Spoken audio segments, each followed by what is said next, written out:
Welcome to episode 99, the doorstep of 100 of the Fitness Devil podcast. We have Meghan Callaway and Leigh Peele. So they're both presenters at the Evolve Canadian Strength Symposium, September 14th, 15th here in Edmonton. So we're bringing our speakers, our guests on for a series recently. And we talk about how the industry was a little different between when Leigh gained prominence and more recently when Meghan burst into a lot of positive attention and success.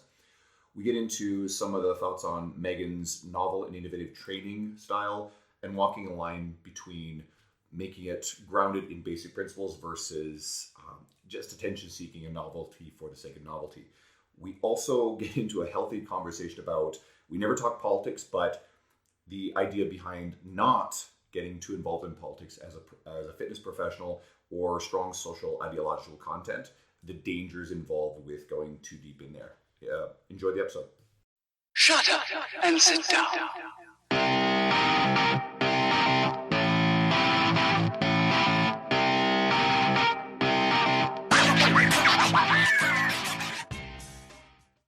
Hey everyone, we're back. We've returned with two special friends today. They're both previous guests. So we got Meghan Callaway and Leigh Peele. And they're back, and they're both presenting at our Canadian Strength Symposium. I can't even talk today. September 14th and 15th here in Edmonton. And Leigh has a long legacy of influence in our industry, and Meghan is really breaking through to a bigger audience. We'll talk a little bit more about that stuff, especially with her innovative work with her pull-up program, her landmine program. So welcome back, both of you guys. Thank you so much for having me. Yeah, thank you. I think this is like Megan's third time and Leigh's second time. I got some catching up to do then. Yeah. Well, we know who's more important. Let's just put it that way. What have you been up to, Leigh? Since it's probably been a year at this point. It seems like a lot. Yeah, it's been a minute. I know. Well, it was before the first time I met Andrew, which was in Spokane. So it was before that. So it's been a minute. But yeah, I've been working on a lot of background stuff, a lot of reading, a lot of research, a lot of writing. Mostly, I've been working on the release of my book, Fat Loss Troubleshoot for a Major Market, plug 2020. Sweet. And that's just been a hellacious, humbling process. And it's been amazing. It's been great. It's been diving into fat loss. I didn't imagine I could dive into it into different arenas or angles than I already have over the past 15 years, but yet somehow I still found ways to do it and to complicate the writing process of it. But it's been great. I'm hoping to get close to finishing, rounding it out. I'm literally going to the mountains for like a week and a half and secluding myself and trying to finish out as much as I can to meet deadlines, which is pretty scary. But yeah, so I've been doing that, a lot of background writing, but some always working with clients. You can always tell you've been writing, because I don't know what hellacious means. So you've been like hitting this. What's hellacious mean? You don't know what hellacious? You never heard of hellacious? I don't really think that. No. I don't think that speaks to my intelligence. I think that speaks to my age and 90ism. No. I'm pretty sure that that's a word out of the 90s. What's it mean? It absolutely is. It's the sort of thing I grew up on too. So yeah, he's a little younger. What's it? No one's answering the question. What the fuck does it mean? It's it's a really terrible traumatizing event, so it's hellacious, like hell. Okay. And outrageous almost. Yeah, like, outrageous. Yeah, like it's like hell meets outrageous. Okay, yeah. That's the best definition. That's a great definition. It's awful, exponentially magnified. Oh man, I'm gonna use that more often, because like you sounded so smart. I know you don't feel like that, but like that's a good word. And then Meghan, you're coming off of launching the landmine program. So last time we had you on here, we were talking lots about your pull-up program, which was massively successful. You sold it all over the world. So how did that go with landmine? The landmine, it was really good. It was really interesting. With the landmine, I actually noticed a lot more men bought the program. With pull-ups, I would say, I don't know exact numbers. I would say it's probably like 30-70, so 30% male, 70% female. With the landmine, I would say it was probably at least 50% male, if not higher. A lot of coaches, it was just a very interesting experience, a very positive experience. And I really do think it's just the beginning for this program, because a lot of people do not know what landmine training is, and it is still kind of becoming relatively, I mean, I think it will eventually become very mainstream, but right now it's still quite unknown. So I think for me, future sales, whether or not it's my own product or even other coaches who are promoting their work, I think it'll be even more popular than it already is now. Mm-hmm. Yeah, it's something that I feel like Ben Bruno's the guy who did a lot with it earlier on. Yeah. I saw him do a lot. And then there's obviously a few other people who delved in it. I've seen the Cressy community, a lot of stuff come out of there with their shoulder training. And we know Dean Somerset has fooled around with that and a lot of other things along the way too. But yeah, you're bringing it more into the forefront right now. I actually think the reason why the pull-up program skewed heavily women is because I think you open the door to women being excited about it and being told, hey, we can do this. I think they're almost hungrier for the challenge, and they understand, hey, wait a minute, there's a route here that we can do this, because I think a lot of women just probably started assuming, well, I can't do a pull-up because I don't have the upper body strength, but you created a vehicle to teach them how to do it. So I don't think it's less about, or it's about men not being interested. I think you just really hit home with the women. I think the women just jumped on it. Well, even during the original launch, I kind of did target women a lot more. And then I forget if it was day 3 or day 4, Leigh suggested that I make a post telling men that this program is for them as well. So the second I shared that, sales to men absolutely spiked. And so during that launch and then after the launch, a lot more men have bought the program. But I mean, it's still, I don't want to say I targeted women, but I was trying to make women really believe that they can do pull-ups, because so many still feel like they cannot do them. And I mean, even if you Google pull-up and look at an image, the majority of the photos you see are of men. And I really hope that changes. Well, I think there's two things going on there. Is one, people need to understand that women on average are greater consumers of fitness, everything. They spend more money on fitness stuff than men do. And two, when you market exclusively to women, or something that seems like it's marketed towards women, men won't buy it on average. So you seem to actually have navigated both of those things rather well. But then they saw Meghan doing like 30 pull-ups. I can't do 30 Well, pull-ups. it was a lot. It was like 20. We No, I talked about still this last can't time. do 20. What? 17? No, I mean, I haven't trained for a max number in a really long Okay, time, that's fair. just because I kind of get sidetracked and I learn a new pull-up variation. I start training for that. So I rarely go for max reps, and my max is only 17. Only. And See, now, I mean, I've Leigh, muscle up for let's kind of more ask my Leigh. thing. I don't even know why you're a fitness professional. Leigh, what's your max pull-ups? Is it 17? Yeah, 17. I mean, I probably No, wouldn't Leigh. be able to I was just comparing apples to apples. Mine's not 17. I don't know. It's probably 10. but you also probably weigh almost twice as much as I do. Okay, I'll take that. You know what? I'll accept that. My lifetime best is 15. I couldn't do that now, so too heavy. At my peak, I think it was 14. Holy shit. Okay. But that weighted was like 7 And with 25 pounds. these are That's awesome. These are legit though. They're not like, we're not talking kipping ones, because I remember when I was doing football, No. I did like 34 like as fast as possible not kipping, but like I don't know, shitty. I'm amazing at those. Yeah, I can Or the do butterfly pull-ups. Yeah. One of my favorite things is, so there was butterfly. I've got a young hockey player. He's going down to the WHL this year, just turned 17. And he's a goalie, and this kid can do 14 pull-ups smooth as silk. And so I like tagging on Instagram stories a hockey player. He's in the NHL named Sam Bennett. He was high draft pick. I think he was 4th overall, but there was a lot of buzz during the combine where they tested all this stuff. And he could not do a single pull-up. Not even one. So He was the first overall pick, I think. no, he was 4. I'm pretty sure wasn't he number 1, and then he wasn't able to do one, I and then I think- believe the following year he was able to do 11 or something. He might have. Sam was definitely. I think not he was number like one, scheduled though. to He be wasn't. one or something, but then it was just like, this kid's weak. He definitely For was real. not number 1 overall. I'm pretty sure he went 4th because he's a Calgary Flame, which is my team. So our Edmonton Oh, of listeners, course. there's a little something for you guys there. I actually grew up a Flames fan in Newfoundland. But he hasn't really panned out to be particularly good either. So luckily they got a whole bunch of other good players. But I want to ask you guys this before we we spend another. You don't want to talk about hockey more? We usually do that for the first 20 minutes. We can speak more It's often. obvious I'm on the show with Canadians. Yeah. We've had a few Canadians the last 3 shows. It's been hockey for like the first 20 minutes.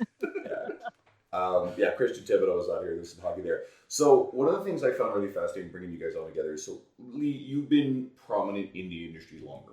And I've always felt like you being a veteran of the industry, you mentioned Helen Mirren is the comparison you made. But you made your mark in a different industry. Now, Meghan, who's gained prominence much more recently, I think it's probably safe to say the last probably 2 or 3 years where your brand has really jumped up into focus. And have you guys ever talked about this? What do you feel is different about Leigh at the time during the industry, what the industry was like when you grew and got notoriety versus what's happening now, what Meghan's gone through? And are there any commonalities, timeless things that still matter? I think if I would have come to light in the industry, which, by the way, all of this phrasing is just Leigh, you're old, Leigh, you're old, Leigh, you're old, throwing it out there. I'm older. But I think that if I would have come to light in this industry now, if I decided to get online and be like, hey, I want to get in this industry, I want to make my mark, I honestly am not sure I'd have a chance in the world. I really don't, because it was such a different time when I was part of the internet. The internet, I know it sounds a weird thing to say, but it was so much smaller, and it was so much easier to put content out and to be paid attention to. And I think it's why some people still are like, oh, you're relevant or you're Leigh Peele, because it's kind of an old school thing, that you understand that I was around a certain group of people during a certain period of time. And while I still think I'm one of the few that have survived it all, and I still contribute, and I still care about my contribution in the industry, it certainly has switched gears to being less of a general population conversation focus in just in my personal life to more academia and trying to understand a different level. I'm kind of doing it in reverse from what a lot of people are doing it. Like if you look at someone like, Greg Knuckles of, Stronger by Science or things like that, he's going from academia to kind of exposing himself. That sounded dirty. Yeah. To the world at large. That's even worse. It's not getting any better. Everything that's coming out in there, it just keeps happening.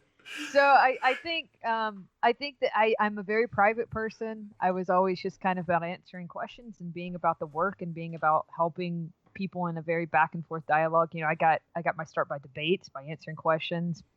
I'd probably be on Quora now. That would probably be what I in fact, I think about going on there these days.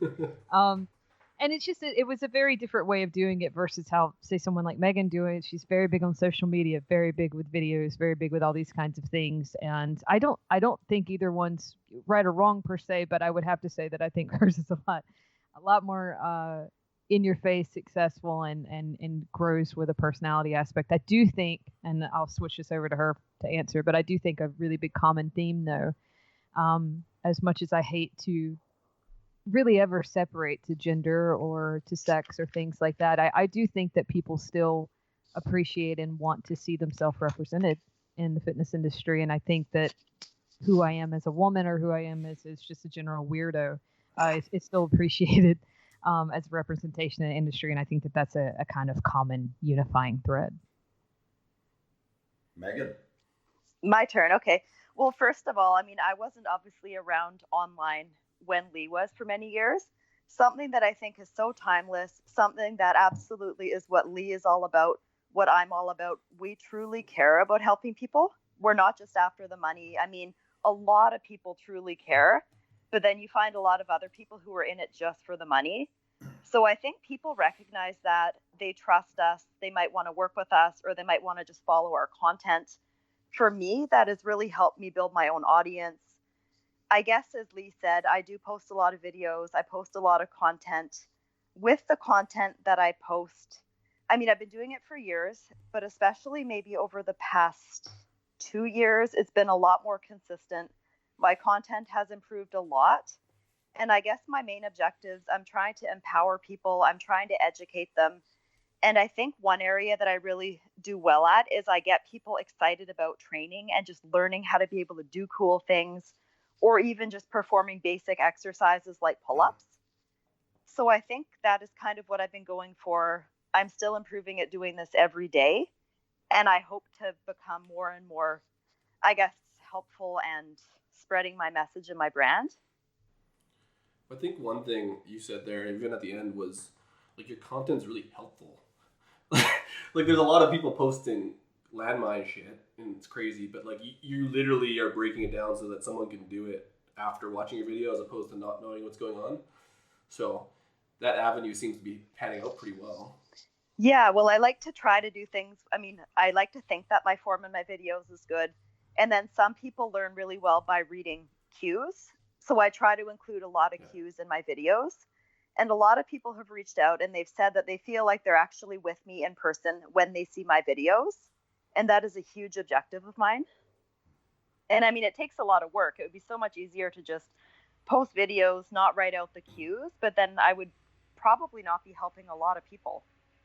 I think something you do really well is it doesn't have the kind of polish, flash that we're seeing with, again, we always use this sort of as a dirty term, but the Instagram influencer type that embraces a slightly different sort of approach to things. And I think everybody knows what I'm talking about. It's often a little bit more style rather than substance, whereas Meghan, it's very, very substance. But I think it feels very authentic, and that's going to draw in probably a smaller but much, much, much more engaged audience, the type of people who will buy things versus the casual Instagram scroller who sees something that looks very, very polished, very, very curated, which I don't feel like yours is, and I mean that in a really goddamn good way. He's in a good mood today. He was really nice about polished and style.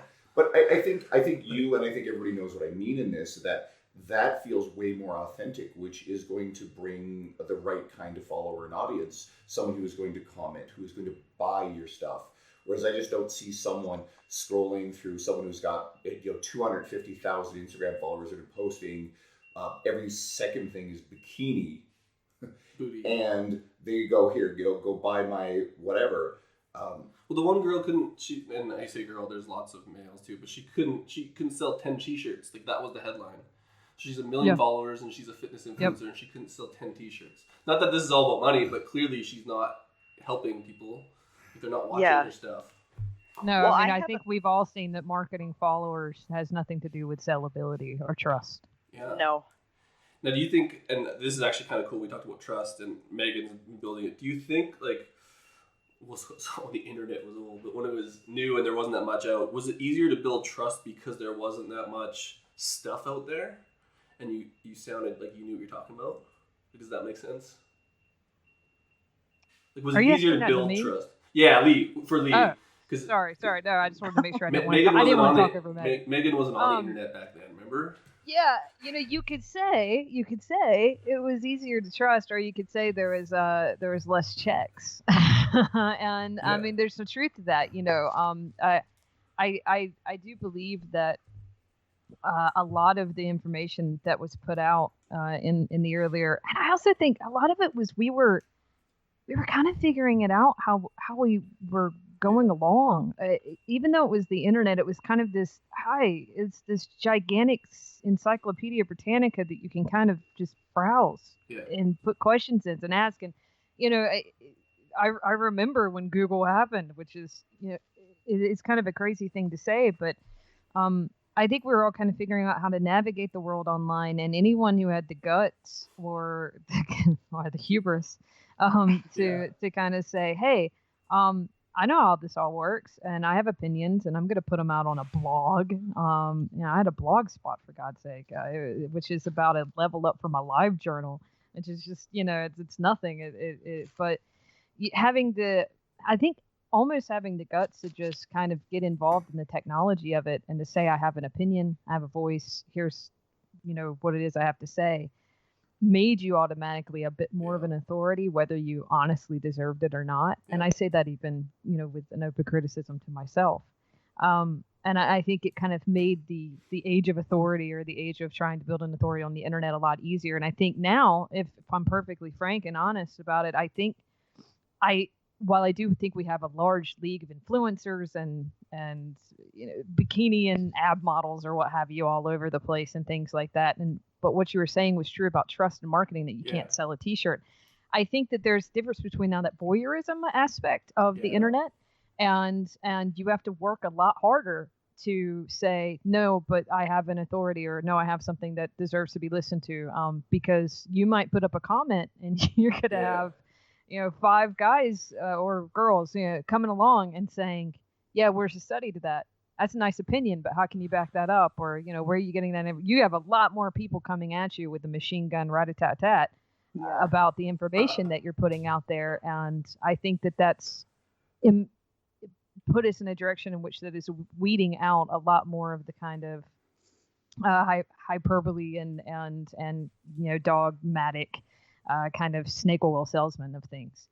That doesn't mean that there's still not a ton of it out there. It doesn't mean we don't still have all of those types of things out there. But I think at least in the fitness space and evidence base and that kind of aspects of things, I think you see a lot quicker.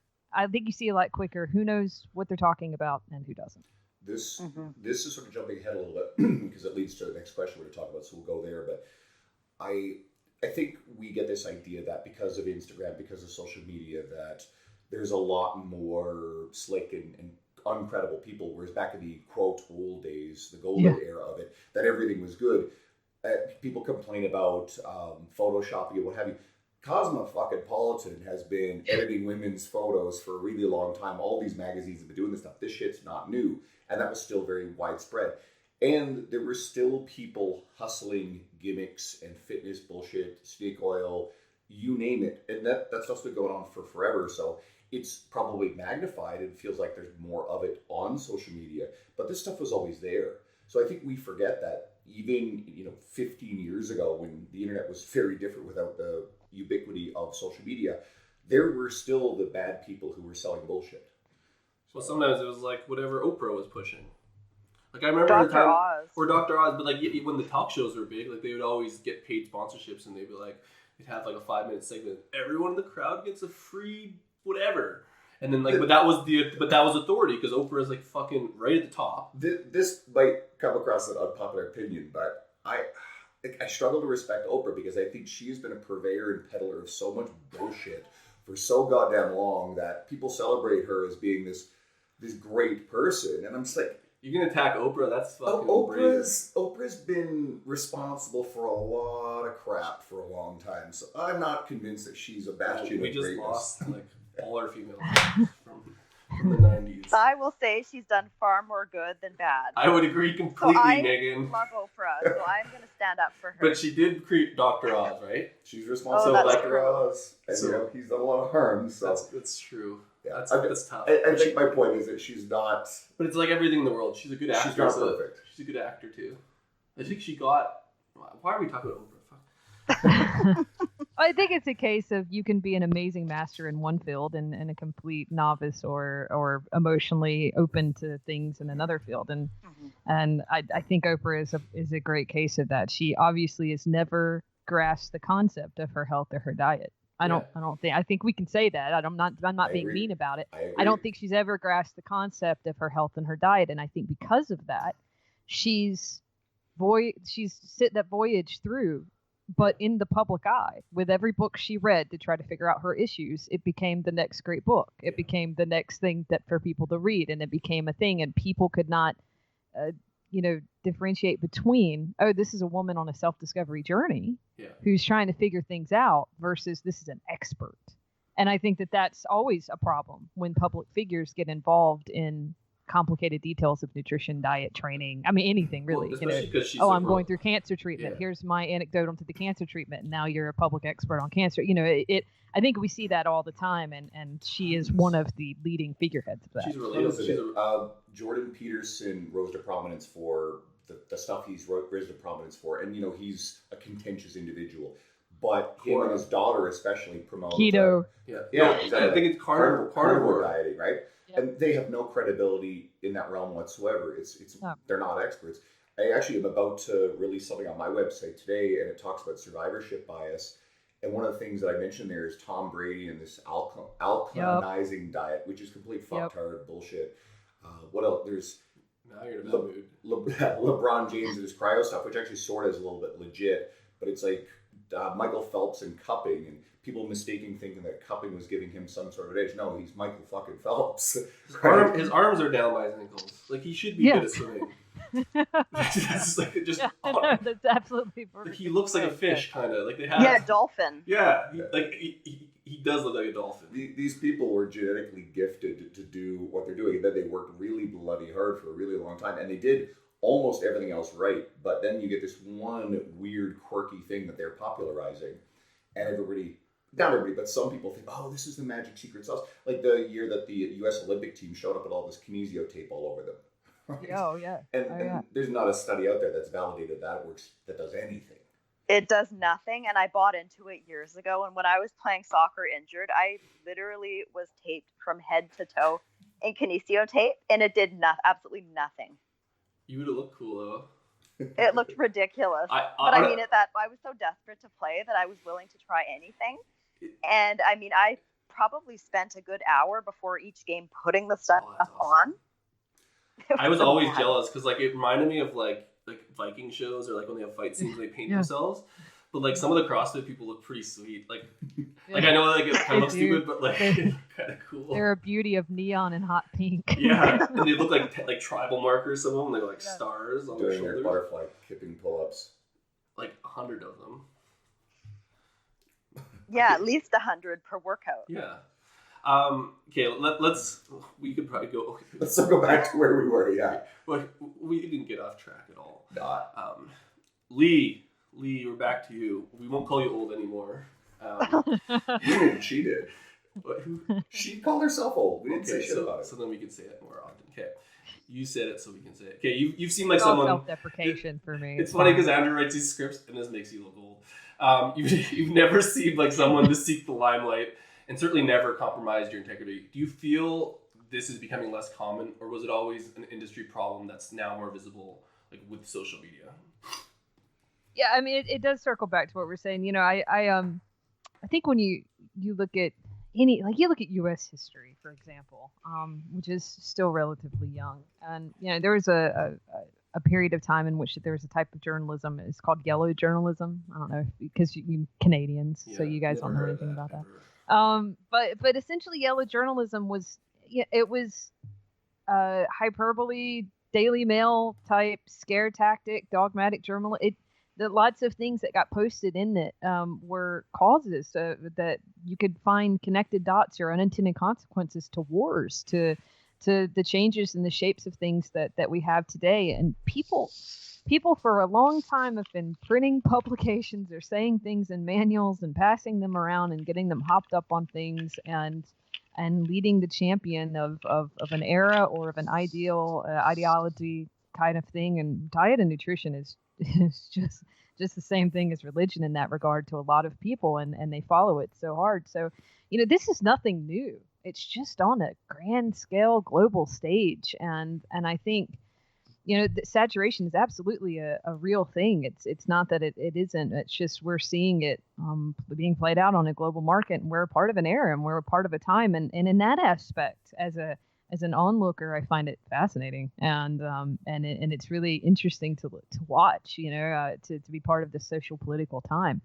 But as a individual who is, you know, trying to get good information about fat loss and just general, you know, energy consumption in the body, it's a really frustrating time, and it does feel like that I'm shouting even more against a void and a noise. But at least, and I really mean this truly, at least I feel like that there's a lot more camaraderie. I look around and I see common sense things on my Facebook all the time or on my Instagram feed. I see people who others might tout as being shallow or Instagram people or whatnot that are saying amazingly great general pop common sense things that are going to actually help people. And you can either get mad about that or jealous about that or hate on that. But I don't think it's any more difficult to be trustworthy. I think if you're trustworthy, you're trustworthy. And I think that at the end of the day, we're collecting more. I really do. I think we're collecting more. I just think that we're also combating more, and I think that's just as true as it's been in the past.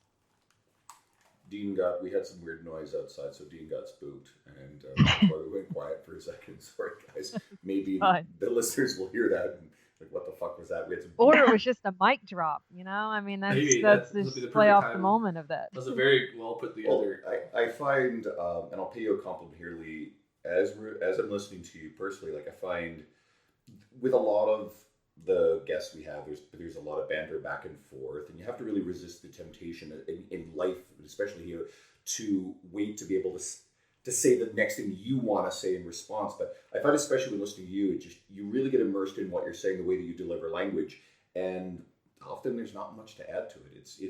There's a reason why you are where you are in the industry and have been so for a very long time. You're someone I've held at a deep level of respect for a very long time, and it is also why you were one of the 2 Americans that we included amongst the roster. Both from North Carolina, by the way. Both from North Carolina, which Greg Knuckles pointed out as well. She's one of the only people you don't want to get your point across to. That's what he's saying. Yeah, so I got to go now. I think I'm just going to end on that note. Thanks for having me. Appreciate it. Well, what does Meghan think? Doesn't have... Yeah, Meghan, your thoughts on this? What do I think about what Leigh just said, or in general? Any of it. Is this shit for real? Like, I don't know. Is it a problem or is it not? Does that make sense? I mean, I completely agree with what Leigh said. And I find a lot of people, it applies to training, nutrition, everything. Rather than trying to follow the basics and kind of doing more common sense stuff, they're kind of looking for that next magic solution. And so because they're constantly chasing one thing after the other, they never achieve what they're trying to, they never achieve their goals. And so I technically am qualified to do nutrition. I am much better at training. So I kind of stay in my lane. I let people like Leigh, who do much better work, I let her do her thing. And I send pretty much all of my nutrition related inquiries to Leigh.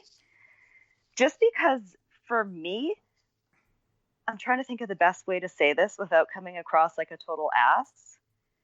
But nutrition is relatively basic, and people do totally overcomplicate things. And for me, it is pretty frustrating. And I don't think I am the best at helping people, at least in terms of nutrition. So that's why somebody like Leigh, I would send them to her in a heartbeat. Well, that's something. That's a really nice way of saying she doesn't want to answer those stupid questions over and over and over. But that's exactly. And what I was thinking too is like, the stupid questions, and then on top of that was what Leigh said about people are saying, like, we'll call them influencers, but just generally people that have a reach are saying the non-sexy stuff more, which is a positive. I'm seeing, and maybe it's just because I'm not exposed to it, but most people are talking about the common sense stuff because it's now scientifically backed or more pushed. So we're not having the same argument. We are having the same argument, but like calories in, calories out, blah, blah, blah. Like a lot of the stuff is like, you just need to eat less. And like that message I'm seeing way more often, as opposed to like, it's your hormones or it's this or it's that. People are kind of grasping on less. I feel like the basic understanding of basic nutrition concepts is winning in the greater. It's starting to push back at least. I do too. At least I do too. Because when I put out, what got me quote unquote viral was that I put out a video measuring food.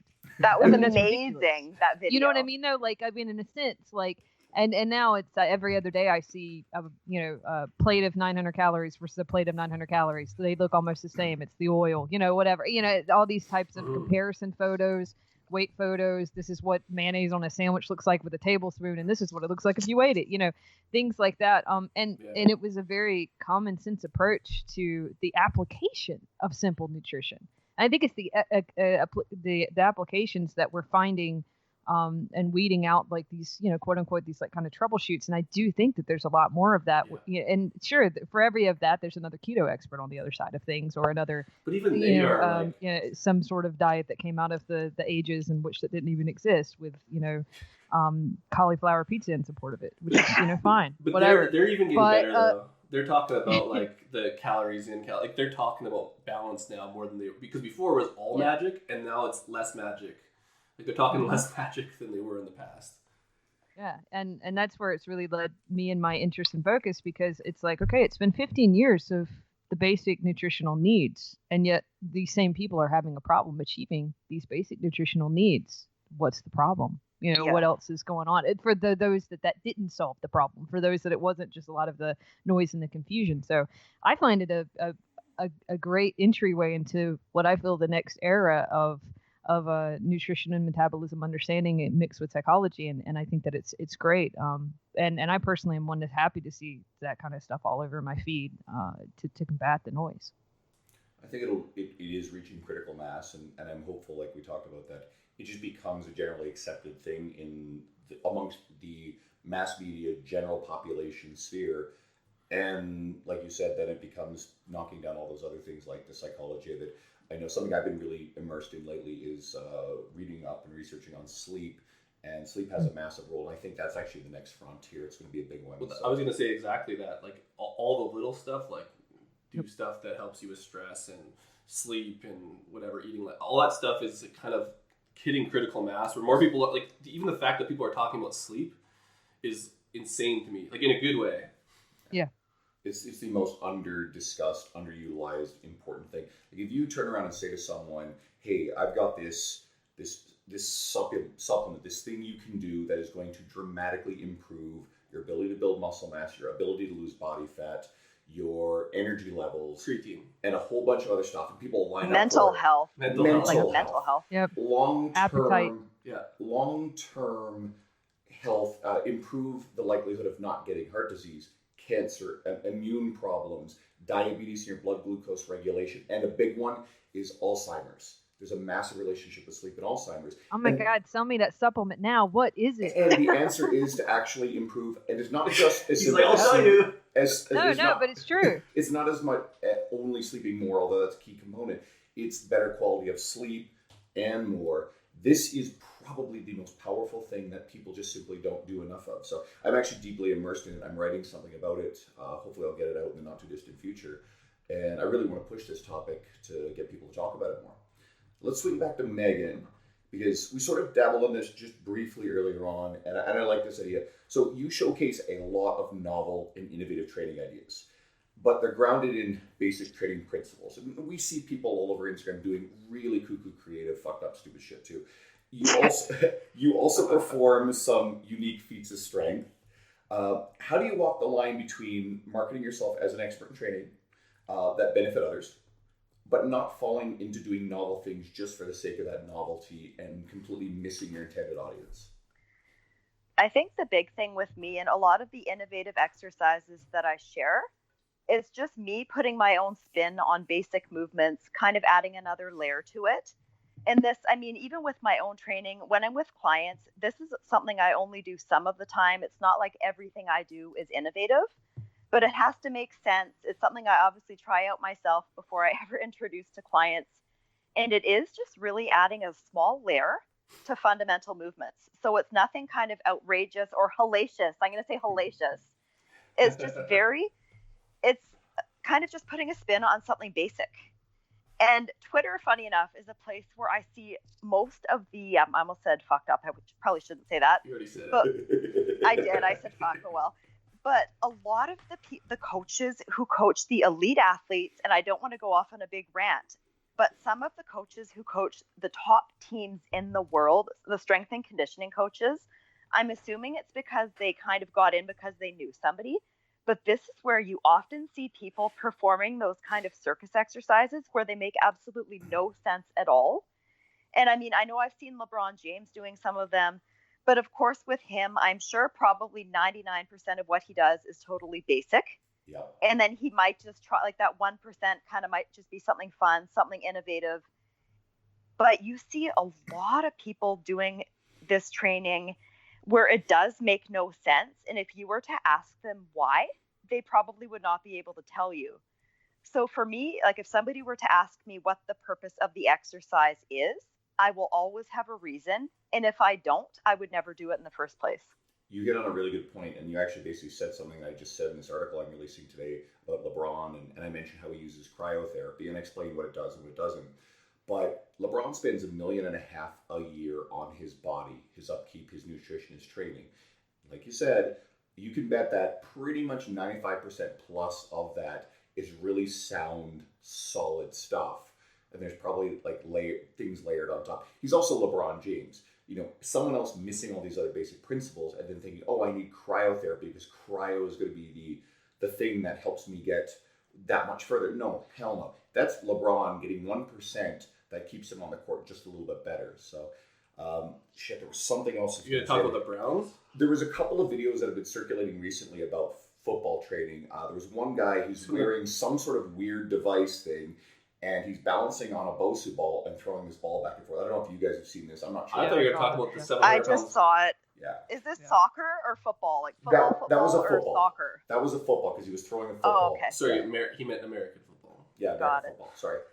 And The then, real football. Not football. And then this is a little different, but there's a video that's been circulating with a high-level football player. It's the Browns. The Browns, and he's squatting, and his knees are in valgus, and it's like quarter range of motion squat. And the fact that someone is coaching NFL level players and doing that's at their facility. That's terrifying. I don't know. I've seen this in hockey as well. Yeah. And where I do follow a decent number of European soccer players just because I'm really interested in how they train. Some of what they post, it is absolutely mind-boggling how poor it is. And none of it makes any sense. And recently, it was kind of funny. One of the players, he's one of my favorite players in the world, Sergio Ramos. I don't know if any of you know who he is. No, he's pretty good though. He's always one of the best in the world. He's a defender. He plays for Real Madrid and then for the Spanish national team. He posted a video of himself doing pull-ups. And I never comment below videos. Oh, no. And I just promoted my pull-up program. I'm like, hey, if you want to check out my program, here it is. And then I went to the Analytic app, and the traffic to the site was through the roof because he has millions of followers. But of course, nobody bought, and he never responded. But just the fact that he is working with a, in quotations, high-level strength and conditioning coach, and he is performing pull-ups, it would be a perfect example. I don't know if you guys have kind of seen my good form, bad form videos. Yeah, lots of them. Oh my God, the bad form ones kill me. I really do not like doing them. So he was a perfect example of the bad form for the pull-ups. Just no lumbopelvic stability. His range of motion was terrible. He was not allowing his shoulder blades to move. Pretty much everything I teach to not do, he was doing. And so a coach, granted, our clients, they might do stuff when they're not with us that we probably do not approve of. But somebody at that level should know better. At least that's my opinion. Well, they don't. I don't know. Athletes are just good at playing. With that guy, he's going to be good no matter what he does. Same thing with LeBron. So it's you get these strength coaches, and it's hard to know what's doing what. Their job is literally not to fuck them up. Which, like you said, if they're doing that, it's Jesus Christ. You literally just have to make sure this dude doesn't get hurt, and he's going to pull up doing like that. Yeah. Well, one thing that has been really interesting, many, many years ago, I forget if it was Instagram, it was somewhere on social media, and I looked at what the U.S. national women's soccer team did with their training, and it was stuff that I probably would not, I don't want to say it was bad, but it was definitely not as effective as it could have been. Now, when they have the same strength and conditioning coach, I have watched a lot of their videos, I have seen their training and how it has evolved. She is now probably one of the top strength and conditioning coaches in the world. The way she trains them is super effective, and you can see it on the field. You can see how much stronger they are, how much fitter they are. And they're even saying that is kind of what sets them apart from the other countries. So once the other countries, they start improving their strength and conditioning, the U.S. is going to have to step it up in other areas, or the other teams might pass them on the field. Yeah, they had a really good run of things. I know we don't get to usually these topics, but there's actually a fair bit of controversy around the team and some of the stuff with the players. And there's two very polarizing sides. Some people are really upset about some of the conduct. Have you seen my page? I've seen you post. Speaking of that, I shared an article. I innocently shared an article yesterday. Meghan Rapinoe, general theme of the message is love more, hate less. Yeah. And so most of the people, they kind of got the message, love more, hate less. Then there were some people, I don't know most of them, and I don't want to get into politics too much, but they obviously really, really like Donald Trump. So this article completely triggered them. So some of the comments on the page, I did have to delete some because they were just terrible, but they were absolutely outrageous, and they were just totally missing the big picture. and they're calling her out, talking about how narcissistic she is and how hypocritical she is. And I wanted to say, and this is kind of where I'll end it because I don't want to get too carried away, the biggest narcissist is probably the person who is leading the country. But these people are so fixated on Rapinoe and her having. Sorry, that was my one. I don't want to get too political. that is the most. That's the one thing I'll say. That is the but most. I'm just like, they're overlooking everything and are focusing on her. So I'm just like, can't you just love more, hate less? I only know about the money. I'll quickly summarize. There were sort of two things that happened. One is a reporter asked her before they had even won if she would attend the White House if she was invited, and she's like, "Fuck no." Or that was January though. That wasn't recent. That was months ago. And they got more attention. They brought it out. Yeah. But the people on my page who were extremely offended because she said the F word. Yeah, like who cares?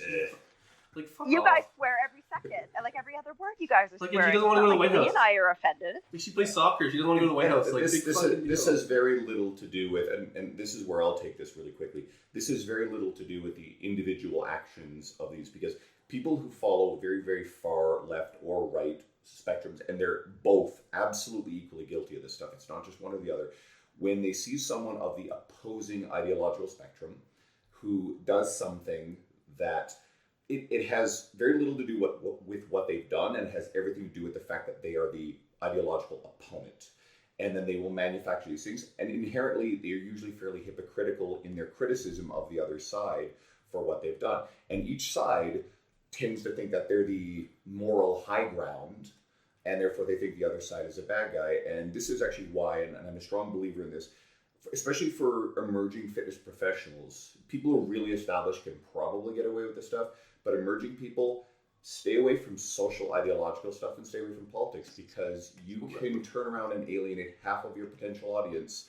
And you know what? In America, if you've got someone who has very, very socially left views, Republicans still want and need to lose weight, and they might actually make great customers. So I don't know if you're really interested, like you guys said, about helping people first, then I think you have to make a very, very careful choice if you want to wander into these kind of things, because it becomes very polarizing very, very quickly. Yeah. And I mean, I never share anything political on my page. And when I shared the article, I didn't even think of it as that. I just thought, obviously I'm a huge fan of Rapinoe and I do like that team, but the whole love more, hate less, I think that is a pretty important and universal message. And that is what I took from that article. So I was pretty surprised when I read some of the comments. And I mean, I probably shouldn't have said what I said about a certain somebody just on air. It's honest too, love right? more, hate less. That is honestly what matters. Well, that honestly, this goes into the same thing we're talking about with social media and the internet changing and stuff. Like, you can post something like that, and it can just go crazy. Like, that wouldn't have happened on your fucking blog in 1998. You know what I mean? Like, there wasn't enough people that even knew how to use the internet to go on there and like start going crazy. Like, it's just nuts. Like, you have to delete stuff now. Yeah, these are people I don't even know. So they must be people who follow me and then never engage in any of my posts. But this post, apparently, they really felt the need to engage. Well, they're just waiting. Like, that's why I don't post anything political. I'm like, that's why you stopped, because like literally people are just waiting to say something mean. Here's something that I've actually found. I think this might be worth for everybody to individually explore. If you notice that you post content, and then suddenly someone who's been on your social media feed for a while, who never likes, never comments positively, and then they see something they disagree with, and then they say something negative, then they sort of, it's either a direct or it's a mild passive aggressive attack. That to me is a signal that person probably doesn't necessarily like you, or they're just kind of there. They're not a fan. They're not somebody good. So you know what? Don't cater to them either. They're not. Totally. And those things will be rare. And I won't say specifically what, but more recently I've had an individual who never comments in any sort of constructive way, but then in one case manufactured, and in the other case just took a slightly different view on a topic and went and tried to post in a way to kind of knock me down a notch and to argue with me. And I didn't turn around and engage directly. I just kind of defended my viewpoint. And I lost a lot of respect for the individual, but I also realized this is not someone who is a positive supporter for my work. And once you file them away as that, then they don't affect you at all. So. Yeah. And I mean, I always try to be respectful. If somebody has a different opinion, that is totally cool. But if they converse in a way that is respectful, I will give them the time of day. If somebody's rude, if they're hateful, if they attack me or people on my page, I will either unfriend them or block them. And I have no time for people like that. And I mean, I do always try to be professional and polite. And I think I do a pretty good job of that. Absolutely. And I think you're one of the better examples of someone like we talk about who stays within training knowledge, is really, really focused on that. And you don't veer out into these other contentious realms. And it's crazy. It just shows how you posted something that's innocent and positive. However, you posted something of an individual who has become a lightning rod and has been embraced by the ideological left and demonized by the ideological right. And therefore, even that image is going to, quote, trigger the people who are offended by this. And it's this culture of everybody being offended by everything. Next time you need a link for your pull-up program, at least you'll have there's more traffic. I should give it to her to follow, and then, I mean, I'm sure I'd probably drive away thousands of people. But then I'd probably gain thousands of people, too. And that's the trade-off you have to ask yourself, is that worth it? And in some cases, it may very well be. And in some cases, it really may not be. So that's an individual question. I think it also depends on the realm you're in. I'll use a good example, and I think these guys are the smartest at it, and they've openly said they don't go near politics, is Cressy Sports Performance. So Tony's no longer part of that, but Tony, I don't know Eric personally, I know Pete Dupuis, and these are good guys, right? And I don't know their politics, but I'm going to guess that they probably are socially conscious individuals with good values. And they are coaching a lot of young athletes that come from all over the Midwest, all over the South, and all over the United States. I don't think they would benefit very much by assuming that they in fact were more left-leaning politically, which I don't know that they are, by posting a lot of this sort of stuff on their media. The parents of a lot of these kids who are going to be their customers, these are kids who want to be better at baseball, who want to be healthy. It has nothing to do with politics. I don't know, man. Therefore, it would make no goddamn sense for them to air anything that is socially or politically charged, because they're going to end up offending the direct base of their clientele. America likes baseball. To no benefit. To exactly no benefit. They like baseball enough, they'll send the Cressy. No, for sure. If people are politically Americans love baseball. Strong in their belief, they won't probably not give business to someone who supports the opposing side. So stay the fuck out of it. And they would have been smart about it. But I think that's an example of a place where they should. Today's the best, because we've literally gone off topic, and it's in the best places. I'm so happy that you guys are here. It's been fun. Leigh, you've been kind of quiet on this topic, so let's let Leigh decide. I have no idea why I'd be quiet on this topic. I have no idea why. No, I did last election. I stopped posting any political things whatsoever. Mm-hmm. I just stopped. Because it was alienating my audience. Yeah. That doesn't mean that I have differing or not changing or growing political, ideological, sociological thoughts. In fact, I engage quite frequently with those that oppose me on a regular basis, and I do so for learning and knowledge. And I just do it privately. I just do not engage whatsoever. Something like the Meghan Rapinoe thing. She's a figurehead for the quote unquote far or raging left just as much as Jordan Peterson is a figurehead for the raging and quote unquote far right, and you post up anything. Oh, I read 12 Rules. It's a great book. Racist? What? You hate transgender people. I just read 12 Rules of Chaos. What the? I don't understand. It's a great book. That one's crazy. Hate less, love more. It's the same kind of thing. And people are walking into a minefield or a battlefield of things, and there really are innocent moves that these poor Joe Blow is just making. He's just like, I just really like the book. Yeah. I don't know. I made my bed today. It was great. And you have people entering into it. And so I stay away from it now. I stay away from it. It's good for business. It's good for my clients because it's right now I'm in a very unselfish place. It's not about me. It's about my clients. It's about the people I'm trying to help. And so I'm just trying to serve them as much as possible. I think that I've thought this privately or in private conversations, but I think this says it well. Oh, no. At a certain point, a fitness professional has to decide, are you a fitness professional first or are you an activist first? Yep. And we have a few people in our industry who have chosen to be activists first. Yep. And there are some people who walk the line and their morals are good. They're not extreme. But I'll be honest, both with the far left and the far right people in our industry, some of whom are on my Facebook, who've chosen activism, I can't deal with them. I find both sides of it to be really unpleasant to watch. And I also really don't feel like these individuals who've chosen activism are successful with their fitness careers on both sides of it.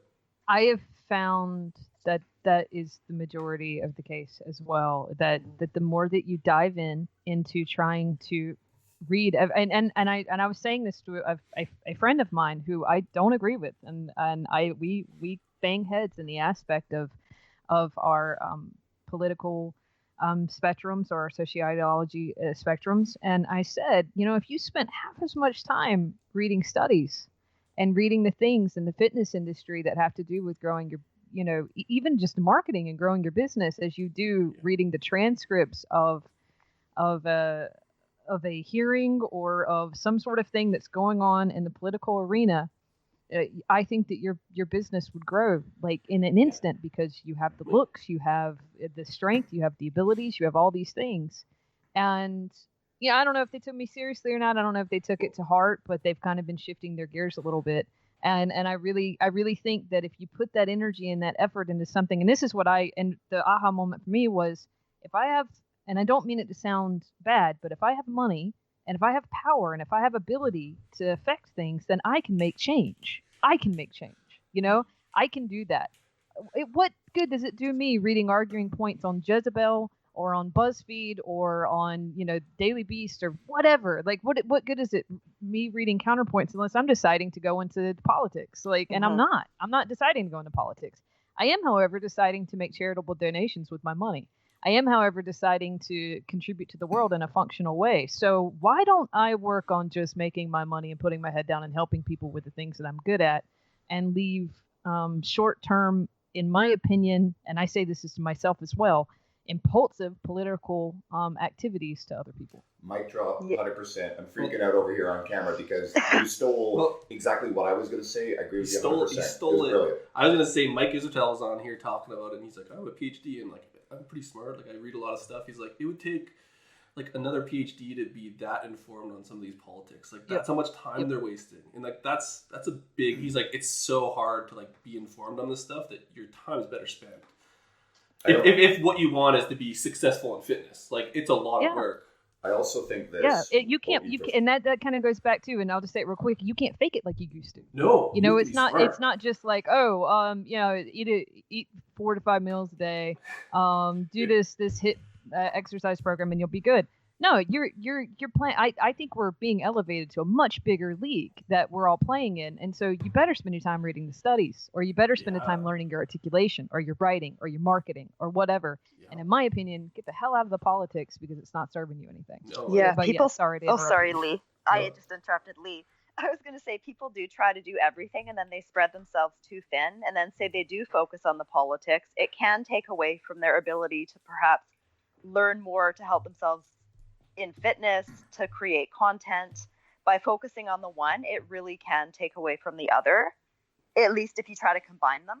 So that's why I do try to keep things very separate. And I mean, I don't regret posting that article yesterday because it was done totally innocently. And again, love more, hate less. I'm going to keep saying that. But I did not expect that response.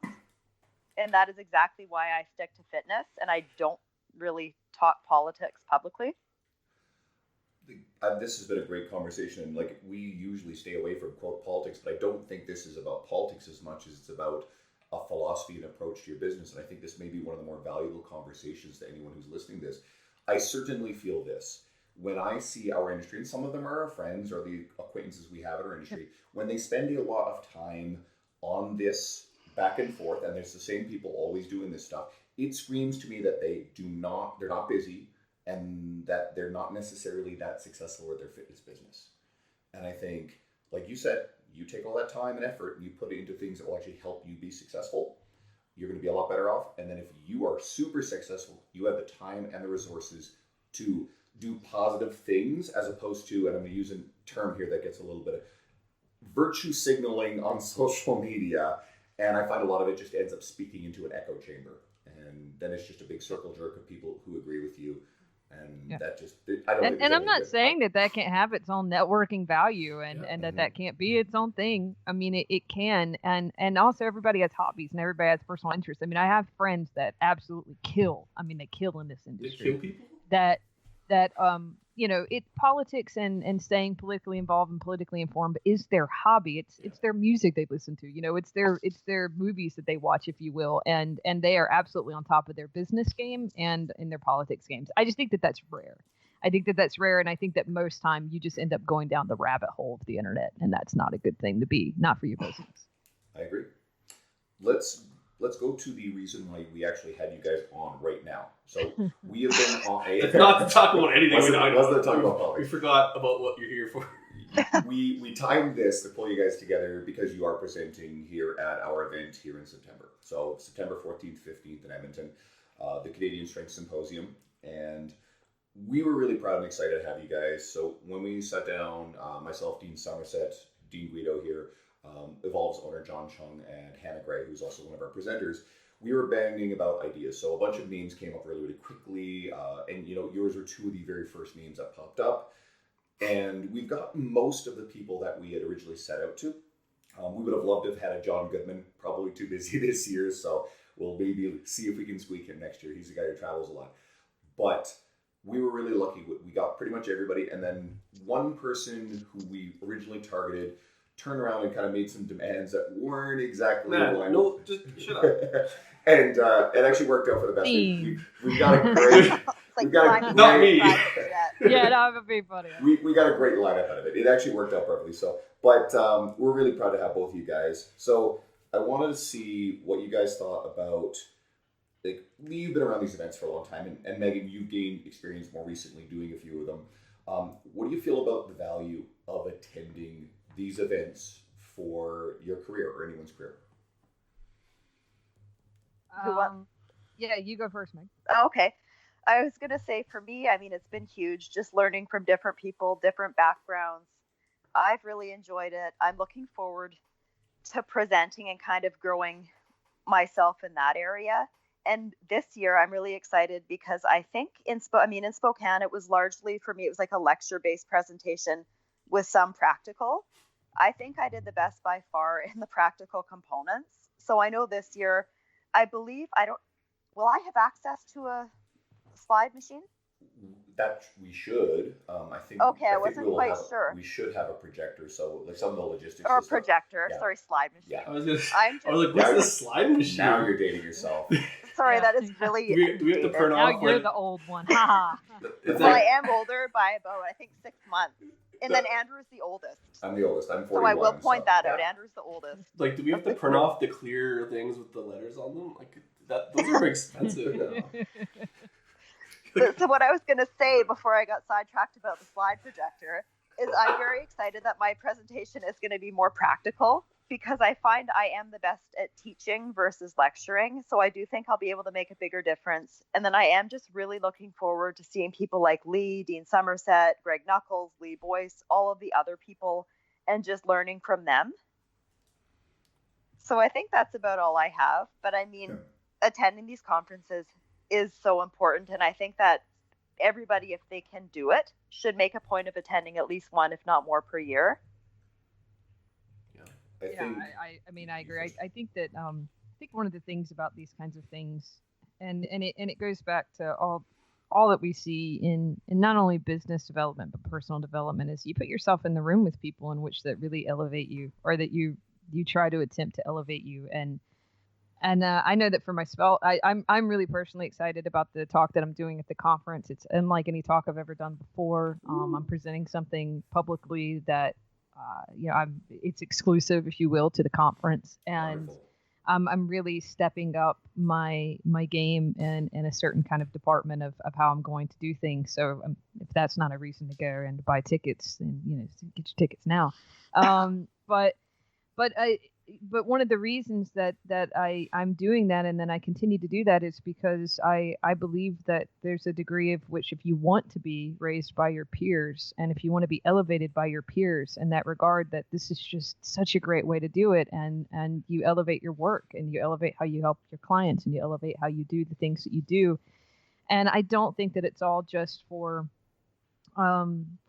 show or networking or trying to have some sort of there's been a lot of talk for years about how these things they're just parties, or they're just there's just an after event of trying to build up your followers and network and circle jerking. And I really don't think that it is that. It can be that, of course it can always be that in any sort of conference based industry, but I really think especially something like this event, you're really going to come away knowing a different level of education on topics, and also being connected with people that if you continue to socialize around and network with, it'll raise your level and your expectations of yourself. It's good competitiveness and it's good learning, and I mean that both in the most positive of senses that it can be for internal competitiveness, not necessarily external. That's a good point. Yeah.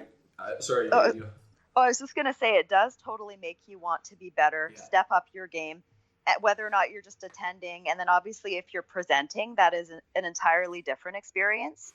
And I mean, I know for myself, when I presented in Spokane, that was the first time I had done a presentation since university. And public speaking, I mean, I know I've talked about this pretty openly. Public speaking has always been one of my biggest fears, almost bordering on a phobia. And after university, I pretty much swore that I would never do a presentation again.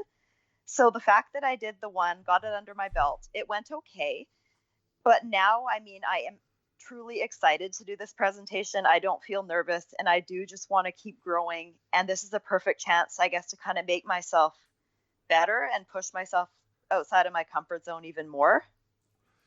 I was there for that, and you did really well. And again, like honestly, like you said, you could tell that it's new to you, you're nervous, and it probably it's not fair to have to present in the same conference as someone like Chad Landers, who's such a polished and tear-jerking sort of guy when he delivers his stuff. But it takes a lot. You got to be pretty brave to get up on that stage, and it's not something that I could imagine feeling comfortable with. And when we did this whole idea of this event, I mean, I know people who've started their own conferences so that they could get an opportunity to present. That was not in my... He was the guy that had the issue with the terms. But... So I was more interested in grabbing up people. He's like, I only want to be... Deserve the opportunity. I got to be the first presenter. And we're all like, no, you can't. Hell no. I want no part of that whatsoever. If it turns around that someone ever asks me to do something like that, because my career's done pretty well, and I'll go back to the whole thing you were saying.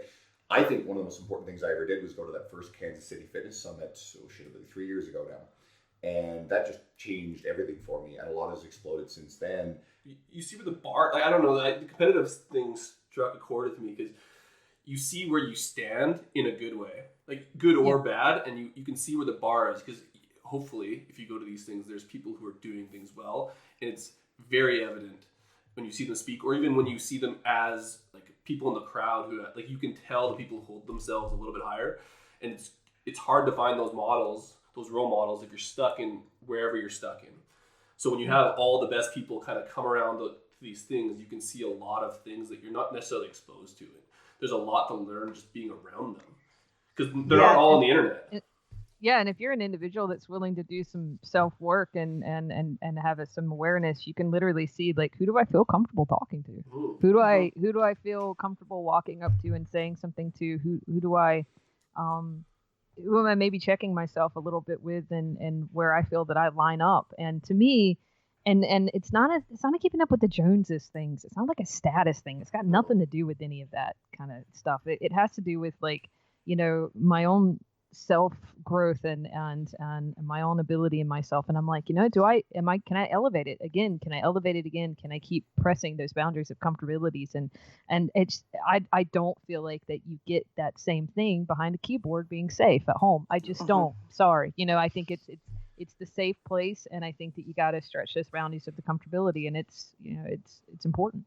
So, yeah. I mean, I was going to say, go buy, like when I see sell somebody this thing like, out, guys. Well, I was going to say, like when I see somebody like Leigh Peele talking, Chad Landers, Nick Tuminello, I'm just almost like, I don't want to say starstruck, but I'm just like, wow, I want to be good like that. And it makes me want to be better. So I do think if people hope to present one day, even for that reason alone, attending a conference would be so beneficial. And then, of course, all the amazing information you're going to get out of those presentations. But seeing people like that, because I mean, am obviously quite amateur when it comes to presenting. I want to be like somebody like Leigh or Nick or Chad, like who are amazing at presenting. And I hope to one day be like that. Sorry. You mentioned Nick, and actually this is worth pointing out too. So this was the first time I met Nick, and I've read Nick's work for a very long time. Nick's been on our podcast, and a prominent T Nation writer, amongst other things. And we got to talking at, I think, the dinner there. We sat down, and once we got to talking, he really pushed me and encouraged me to write more. He just took a liking to me. He's a really nice guy. We hit it off. And that was one of the things that got me to do a bit more. And then I also, before that, I think it was a year prior, I was in at a different event, and I sat down and was hanging out with Max Shank. I'm not sure if you guys are familiar with Max, but he's been around a while. He's a good guy. And so again, same thing, he sort of gave me some pushes too. And that sort of stuff was part of what got me get my website done, writing for my website, which turned into the opportunity to actually write for the same publication that these guys and a lot of the people I've looked up to for a long time had written for. And that probably doesn't happen if I don't go to these events and start meeting these people. So I think it's also worth mentioning too is don't be afraid to go up and say hi to and meet the presenters. Meeting the people who are also attendees is super important. But I found 90% of the speakers at all these events I've ever gone to are really down to earth, normal people. Well, Leigh is pretty unapproachable because her vocabulary puts a lot of people on a different level. So I will not. I know what's funny is the last conference I went to, I spent pretty much the whole time hanging out with, and I don't mean this to sound as, oh God, I'm so modest, I'm so down to earth, but I spent my time hanging out with my members from my group, that clients and people that came just because they were coming to support and to be nice. There's nothing about me that's unimpersonal. I mean, Andrew's such a prima donna, so don't even bother going up and talking to him. I mean, he's just all about, you want to sign something? I'll sign this for you. I've seen him. I've seen the article. I'll sign it. Well, I was gonna say Leigh brought an entourage to Kansas City. You had an entourage with you. It did seem like that a little. It wasn't. Katie and Nikki. Someone said that to me, and I'm like, no, it wasn't. They're actually really sweet. I got to. The secret is they're at every conference, so she's playing off. They have like a secret group chat. I paid them. Yeah. It says a lot about Maybe you. they'll be in Edmonton too. We'll know if they are. We'll know for sure this is like a thing. There might be some. It's a smart idea. We haven't read the rider that you have for your appearance to find out that we have to pick all the green M&Ms out of the bowl. Oh yeah, I am that person. I expected. You have to have like your own area with a velvet rope cordoned off from everybody else. So we'll deal with that as it comes. Let's. No, we won't. That'll not be dealt with. She's not getting her M&Ms taken out. Eat your goddamn green M&Ms. Maybe one of you guys read something really good recently that you wanted to share with everybody. Yeah, I saw you. I read all day long. I think honestly, right now I'm in between this. I have a phone call and then I have to do like a writing thing. And right now it's the most boring topic probably ever. But I've been reading a lot about fermented fungus and mycoproteins because of that. I don't know if anyone saw a study came out about microproteins being twice as effective at building muscle mass than milk protein. There was a recent conference at I want to say it was the ECSS. I think I'm saying that right. ECSS in Prague. And so they released a study talking about microprotein ingestion stimulating like protein synthesis more than milk protein, and it's supposed to be 2 times. And so all these articles came out. 2 times as powerful corn. It's the corn. I don't know if you've seen it, but it's like fake meat, corn meat. And so in the vegan world, it's a very big deal. So I've been really diving even heavier into understanding the fermentation and brewing process of microproteins, and it really makes you never want to eat it again. Is it true? It's like it's mold, like it's the grossest thing ever. And I eat it for the record because I'm a vegetarian, but it's just really gross. But it goes back to something that actually is relatable. Maybe someone might care about listening to podcasts instead of microproteins. It just goes back to the spin, the article spin or journal spins of releases of a study came out, and then it's been press released into a company until the far reach of heavens can just die from it already. And it goes from a proper academic study to, the Daily Mail, and that kind of thing, and hashtag fake news or whatnot. But it's always an interesting spin to see how the how the studies come out, and I love it when it happens in real time, and I get to watch how it kind of Should goes we be about. It's eating always these an interesting proteins? thing. They sound interesting. Should we be eating Yeah. them? Or is it not worth it? So is this powder form then, this fermented protein? What it is, it's a mix of protein and fiber. They layer it in strands to kind of build the structure of fake meat. You know, like I don't know if you've seen like corn, the products like chicken nuggets, or they do have it in Canada. I think. I don't I'm know. just if trying they to have it. picture it. Like I was thinking more of a powder-based stuff, but so it's like solid. Yeah, it's like fake meat. It's like instead of soy, fake meat, or wheat gluten, fake meat or what have you. It's a fungus base. It's a man-made layering, and there's also a big thing about how it's like the anti-vax or anti-GMOs or anti anybody messing with my food or whatnot gets involved in it and not understanding the process because it is a man-made fermented brewed process. That can be very scary for people to kind of understand the concept of. And I'll admit, when you look at the process and you look at all the structure of it, it's not exactly appetizing. But No. but it's from a protein source. I not to just totally spoiler or whatnot. I don't think that it's the same as twice as amazing as milk, but I do think that it would be a great substitute for those who can't have milk protein or those who are vegetarian or vegan based and are looking for more products and acid protein synthesis and things like that in their diet. I mean, it's a good thing. I mean, it's great. I just watching the development of how one study presentation at a conference in Prague evolves to the news articles that it has come out of it. I just find it I always find it interesting to watch. Megan, do you have anything as groundbreaking as that? Well, most of my reading lately has been more leisure reading, and a book I just finished reading. It's one of the most powerful books I've ever read. It's called The Tattooist of Auschwitz. I've heard of That's that. been I think someone. It was fantastic, and honestly, that book probably made me cry more during and after than anything I have probably ever read. It was unreal. So that is more of obviously a personal book. Professionally, I mean, I have been reading I found a lot of really good bloggers on Twitter who specialize in social media marketing. So I've been implementing a lot of their tips. It has really helped me in terms of building my following on Instagram, because that is kind of where my focus has shifted. On Facebook, I mean, it's pretty obvious Facebook has been terrible lately, but there are tricks to make things a little more effective. Even though, I mean, my past launch, Facebook was terrible. So I've been doing a lot of that. I started Greg Knuckles' definitive guide to squatting. So I've been reading that a bit. And I've been watching a lot more webinars versus reading, I guess, just to give my eyes a break. So over the past couple of weeks, I've been diving into Trainer's Toolbox, and I watched Tony Gentlecore's webinar, Sarah Duvall's, and Sam Spinelli's. So I plan on finishing those. And I mean, I do read, I guess. I mean, I get a lot of different, whether or not it's real or fake news on Twitter. I followed a lot during the World Cup, a lot of the stuff that was going on with that. I guess, I mean, just a lot of different things.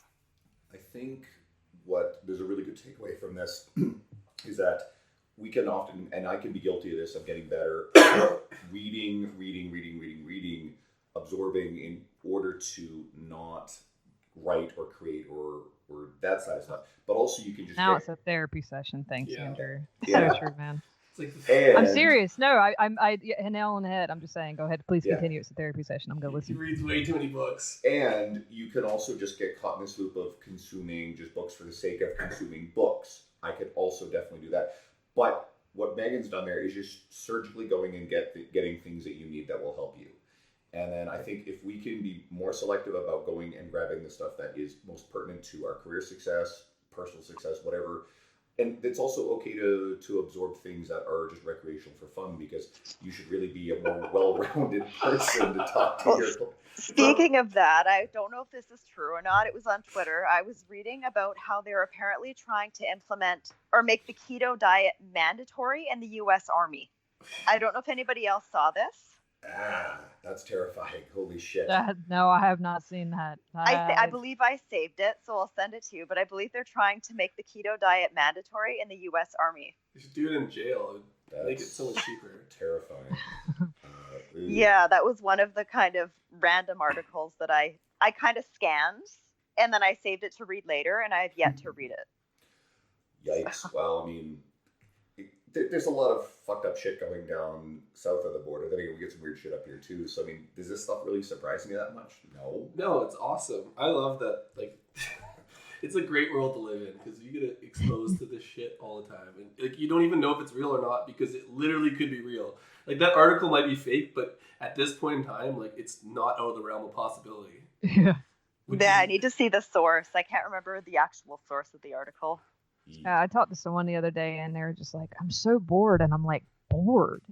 How? So yeah. How can you be bored? Like of all the things that someone can be in this world right now, I'm like, you're bored? How? I don't even understand. I get caught like looking, and this is bad because I talked about how I need to get off my phone. But even this morning, I was on, I don't know, you know when you click on Facebook and there's a video and then another video comes after that? There was this one where they're just like telling jokes to each other and they're trying not to laugh. It was just so awesome. And just like that shit. Yeah, no, I've seen that. And it's just like, you can't be bored. There's too much shit. It's almost like there's too much stuff that like I need to stop watching it because I'm going down the same thing that people think about politics are. I'm getting anything done. Yeah, that's me on Twitter. Yeah. Twitter used to be the only way to do it though. And at least it was like you were reading. But you want to know something? Since Facebook has become pretty poor, I shifted my focus to Twitter. Yeah. So I've grown my audience on there. People really engage with me on there. And I know that I have sold products to people from Twitter. So it has become a really useful platform. But I mainly do use it to read. And a lot of different fitness professionals, social media marketers, news. I do follow a lot of different sports broadcasters, stuff like that. So, I mean, I could waste hours on there if I'm not careful. Yeah. I've been using Twitter lately to create a really good, post. So say something really, like valuable, legitimately valuable, and then take that screenshot of it. There's a lot of people in our industry who do this, and it looks great. And then I go and post it on Instagram and on Facebook. His one this morning was, it's okay to, listen to a lot of books, but sometimes it's cool just to watch some videos. That wasn't what I said at all. Yeah.